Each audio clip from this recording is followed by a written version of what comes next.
would I do if I knew that I could not fail? If you had the courage right now, what would you do or manifest in your life? And welcome to Wake Up with Wendy, Discover the Magic of You. My name is Wendy Capland, your host and guide into uncovering what's next for you personally and professionally. Many people reach a time in their lives when they start to ask the question, is this all there is? Is this it? Is this how my life is going to look for the rest, day in and day out? Has this ever happened to you? Are you delighted with all aspects of your personal and professional career? If you are, great. Maybe there's a way to use the gifts and talents you have in a broader and deeper way. And if you're not, if you're looking for something more, you are like many of us who realize we have more to give inside of us. Dreams we have not yet explored, life paths we have yet to follow. Life paths can be many different things, spiritual, personal, or career-related. This may be the perfect time in your life for you to take a step forward. Isn't it? Today, our guest is Johanna Lyman. Johanna is the founder of Romance Recovery, and she discovered that she has a very unusual talent.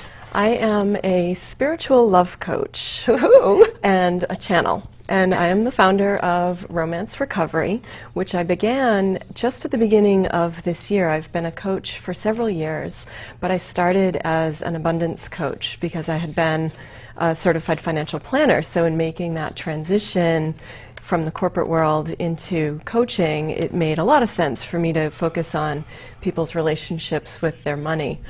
And let me just be sure that nobody missed this. So you were a financial planner. Yes. And now you're a love coach. A spiritual love coach. And a channel. And a channeling from one world to that's very linear, organized, set, focused, competitive, lined up, to going into, what some people might say is a little wacky. You did. You left your job.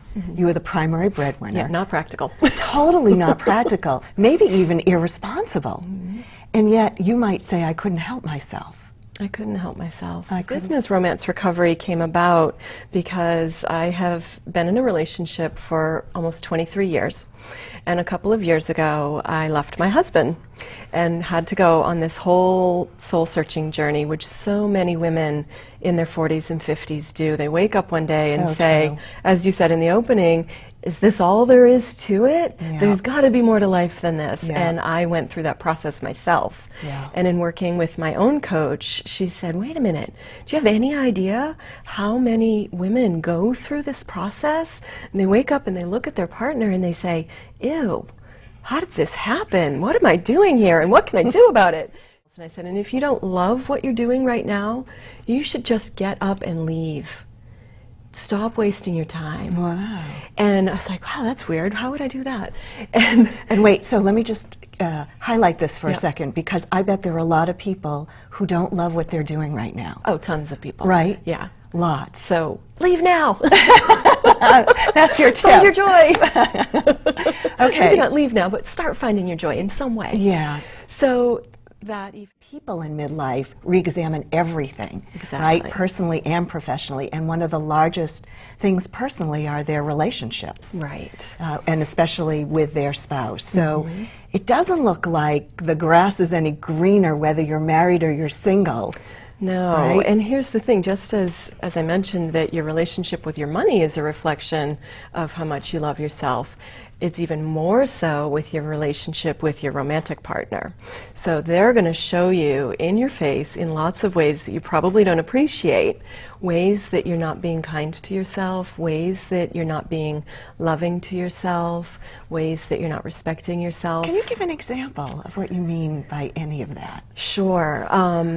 I had sort of a litany of arguments against my husband, and one of the biggest one was that he doesn't respect me. He was kind of freaked out, honestly, as I made this huge transformation from being really successful in corporate America into becoming a channel, it freaked him out. Yeah. He was like, who are you and what did you do with my wife? Yeah. So he was very dismissive of my work, and he was sort of made fun of it and poked at it a little bit. And what he was showing me was that I was still uncomfortable with it at the time. But our biggest gifts are hidden underneath our deepest fears. Always. Really? Yes. To keep them safe. Huh. Because we believe that it's not safe to shine our light in some way, shape, or form, whether it comes out as I'm unworthy, or I'm not lovable enough, or I'm not good enough. Can you say, like, what, if it's comfortable for you, what that was for you? Sure, yeah. To give an example? I'm unworthy, I'm not lovable enough, I'm not good enough. So I didn't realize that, so I got really angry with him. You're not respecting me, and you're not respecting my work. You change the pronoun. Ah. If you think he's not respecting you, how are you not respecting yourself? And that was a huge eye-opener for me. Johanna, a lot of people who are moving into their life's work, into their life purpose, taking a step out of what's comfortable and into something that they've dreamed of, which is what we're here to do, are scared to death. As well they should be. But it's okay.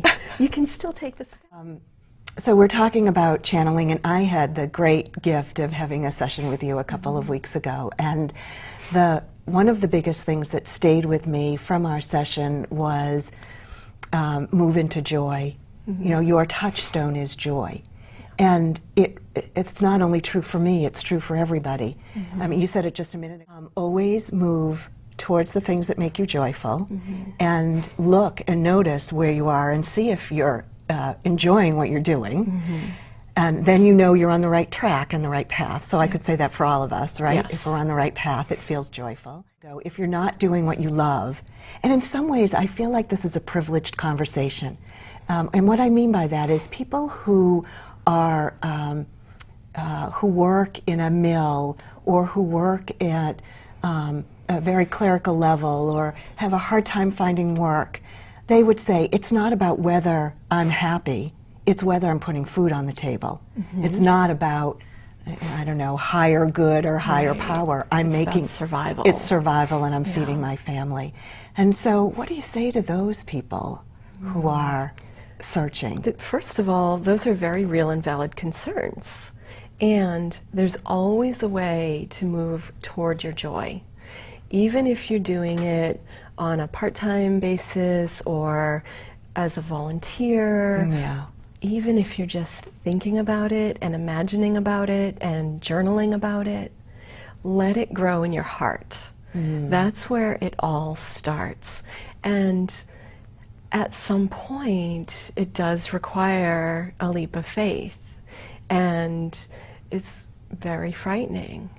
But I fully believe, and I believe it from the deepest part of my being because I've experienced it. When I left my job as a financial planner, I was the primary breadwinner, and I had no job. I had no formal training.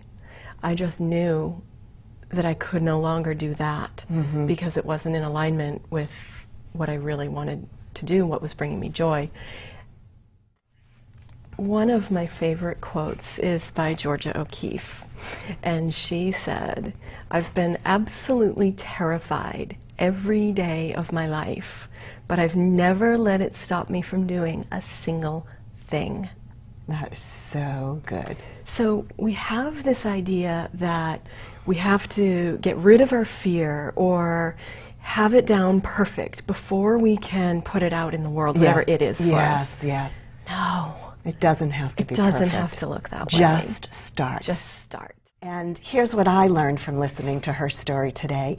First of all, her story's a little wacky, right? We do something that's so drastic from what we're doing currently, people think we're wacky and we've got a problem, and they try to talk us out of it. So don't get talked out of it. Take one step. So can you sit back right now, right here, and think about and imagine, if you had the courage right now, what would you do or manifest in your life? What would I do if I knew that I could not fail?